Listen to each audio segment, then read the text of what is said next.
अरे शंकरनाथ जी जन्म धरायो झांझनवास गाँव सा। अरे शंकरनाथ जी जन्म धरायो झांझनवास गाँव सा। अरे हापुनाथ जी गुरु जी रे शरणे शरण लीनी आई सा। अरे जेतीवास धाम माई 21 तपस्या कीनी सा। अरे चालो जी भगत गुरु जी रे धाम, चालो जी भगतों दातार धाम, जेतीवास में प्यारो धाम।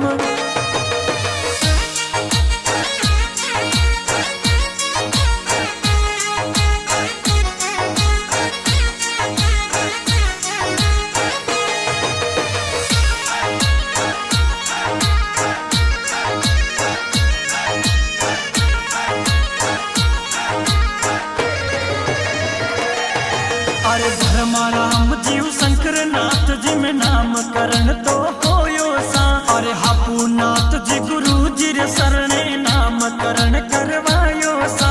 धर्माराम